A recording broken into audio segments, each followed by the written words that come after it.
Here we are at the 2025 Tour de France Grand Départ in Lille. We are hassling the teams for all of their new bikes, new kit, all of the interesting behind the scenes tech that no one else will show you.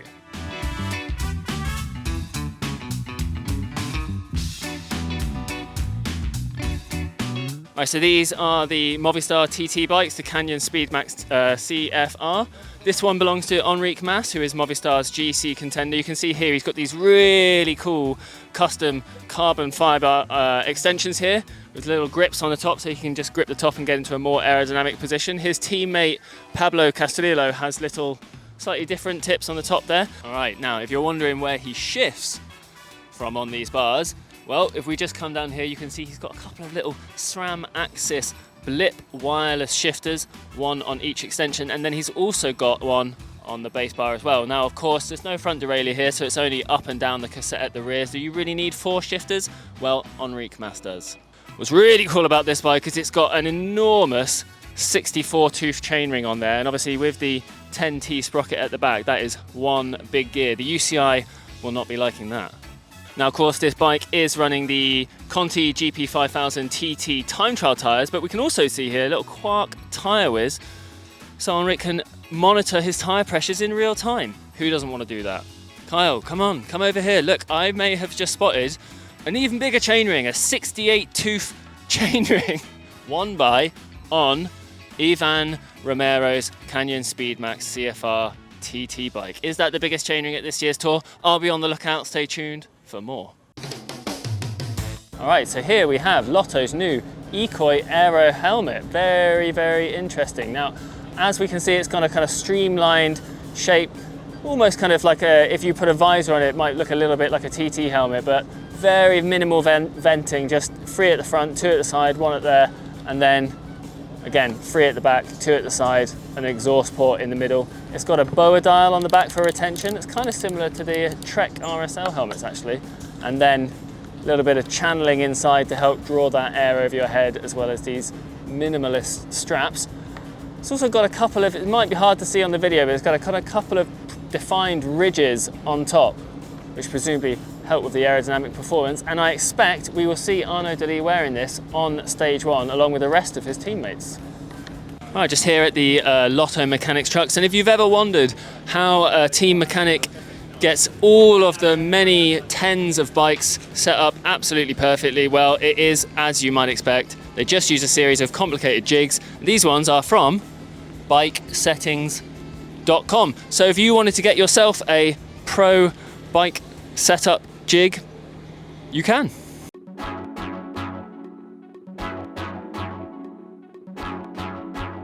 So here we have the Tudor Pro cycling team BMC Teammachine SLR 01. This is the brand new version, and this particular bike belongs to the team leader Julien Alaphilippe. So obviously this is the brand's lightweight climbing bike, and this particular version is said to be 222 grams lighter than the old one, with savings made across the bike. Now, when compared to the previous model, that 222 gram saving is around 16%. So that's quite a significant difference between what was already a pretty light bike overall. Now, obviously this is a relatively small bike. We're told it might even sneak below 7 kilos, close to that UCI weight limit of 6.8 kilos, without the bottles and without the bike computer, so we'll get a weight for you at the end. Now, of course, there are still plenty of aerodynamic details. We have a subtle hourglass shape to the head tube, as well as an aerodynamic fork, and of course you can see the down tube still has a slight aero profile, as well as these aero bottle cages which have come off the old BMC Aero bike, the Time Machine R. Up front, there's also an aerodynamic one-piece integrated cockpit with what looks like a healthy amount of flare, so it's got quite a narrower hood with the shifters tilted in, and then a little bit of flare to the drops for a wider descending position. At the rear of the bike, of course, you also have the aerofoil seat tube and seat post, and you have the drop seat stays as well. Now, BMC says this bike was designed with, all of the kind of usual stuff like CFD modelling and wind tunnels. And all of that means it costs quite a lot. It starts around €8,500 and goes up to €13,000 for a more kind of pro spec build like this. And on this bike we have the latest SRAM Red Access group set, of course, and this bike has a slightly smaller set of chainrings than we've seen so far at the Tour, with just 52 39 tooth chainrings, although of course with the 10 tooth sprocket out at the back, that's still a healthy top gear. In terms of wheels, these are DT Swiss Arc 1100 wheels. I don't know if these are the latest ones or not. A new version of these wheels has just launched, and I'm not sure if these are the latest ones or if these might be the older ones. I think the newer ones have a slightly more prominent ridge to them that comes down and then goes in like that, but we'll have to double check that. But these definitely are Team Edition Shawby Pro 1 tubeless tyres. We know they're Team Edition because they have this blue kind of tyre bead around the edge. Now, we've seen these tyres at the Tour for a number of years, and I've always kind of wanted to ask what the difference is between the Team Edition tyres and the kind of standard ones that you can buy in the shops, but they won't ever tell us. So if anyone knows, leave a comment below and let us know. A couple of other details where this bike really takes focus on a weight is it's got this kind of like clear coat paint job, and you can see the bare carbon weave coming through, and those seat stays are really narrow as well. I don't think they're quite as narrow as the 10mm ones we saw on a Cervélo R5 yesterday, but they are still very narrow. Julian Alaphilippe is also using a 3D printed Selle Italia saddle with a carbon base and carbon rails to save weight, and he has Time pedals with titanium axles and ceramic bearings in there as well, just eking out every last gram. Now in terms of crank length, Julian is running 170mm cranks, which is actually fairly long for a rider of his stature in terms of current trends. So let's get it weighed and measured. Let's get the weight. So it's coming in at 7.125 kilos with the Wahoo. Right, before we were rudely interrupted by former BikeRadar presenter Liam Cahill, let's get the measurements for these tyres. Right, so I think these are coming out at just around 29mm on the rear. And then if we scooch round to the front, we also have slightly narrower 28.7. So I wonder if this front wheel has a slightly narrower internal width, but there you go. And in terms of measurements, so this bar does look pretty narrow, but it's got a little bit of flare. We'll see at the hoods it's coming in. Yeah, at the hoods, this is coming in around 36 centimeters. It's under 30 centimeters, around 28.5 between the brake shifters because of that flare. And then if we measure the drops, it's around 42 at the drops. And then last but certainly not least, this stem doesn't look too extreme. I think that's around 11 centimeters. Now obviously staying cool at the Tour de France in July is a big deal, so the Alpecin team have these little Elite Icefly 500 thermal bottles, which I haven't seen before, but I assume they just help keep those drinks a little bit cooler for a little bit longer. So obviously the teams have all these little jigs to help them make sure the bikes are set up exactly as required to the millimeter. And one that we've just spotted is this cool little watt shop thing. Now I believe this is for getting the angle of TT extensions and the kind of length, how much reach you can have exactly right. Now watt shop is, funnily enough, the kind of company of Dan Bigham, who works for rival team Red Bull Bora Hansgrohe, but it seems that they make the right tool for the job, so this team has it.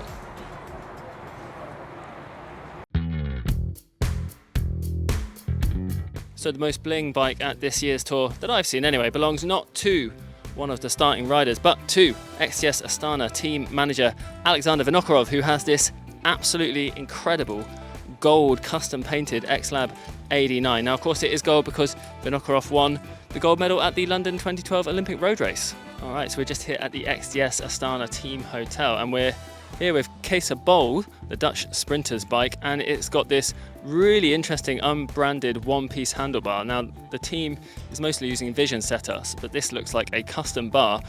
Obviously quite narrow, as we can see. I'm sure it conforms to the latest, well, the current UCI regulations, but it's got this really deep aerofoil section on the top, which may be there to help him rest his forearms on in the breakaway perhaps, and also a K-Edge bike computer out front mount that appears to basically be glued on. We're here now with the X-Lab 89 Aero bike of XTS Astana. Now this is a new bike for the 2025 World Tour and the debut at the Tour de France as well for the brand X-Lab. Now X-Lab is a kind of premium bike brand of the team sponsor XTS, which is a carbon fiber specialist from China. They joined the Astana team this year as a title sponsor, taking over from Villiers, who sponsored the team last year. As you can see, it is a proper aero race bike. Now, according to XLab, it's competitive with the best bikes in the bunch, the likes of the Canyon Aero, for example. They say they've benchmarked this in the Silverstone Sports Engineering Hub wind tunnel against that bike, and it comes within a couple of watts at around 45 kilometers per hour.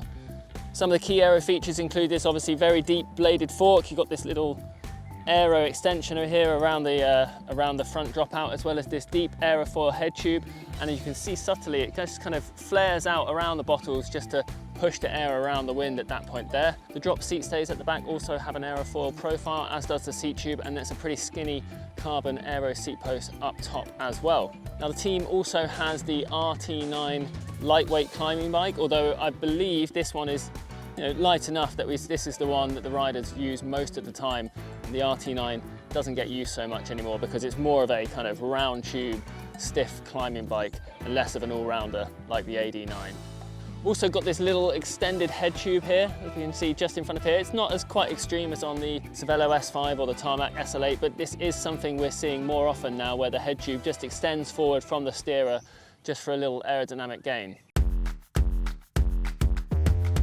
So this bike is built up with a Shimano Di2 R9200 group set, and this is Davide Ballerini's bike. The Italian is running 56 44 tooth chain rings on 172.5mm cranks with what looks like an 11 to 34 tooth cassette out the rear. These wheels are also Vision's latest flagship Metron RS wheels in the 60mm rim depth. Now, these were launched earlier this year and they have carbon spokes, which are very on trend here at the Tour de France in 2025.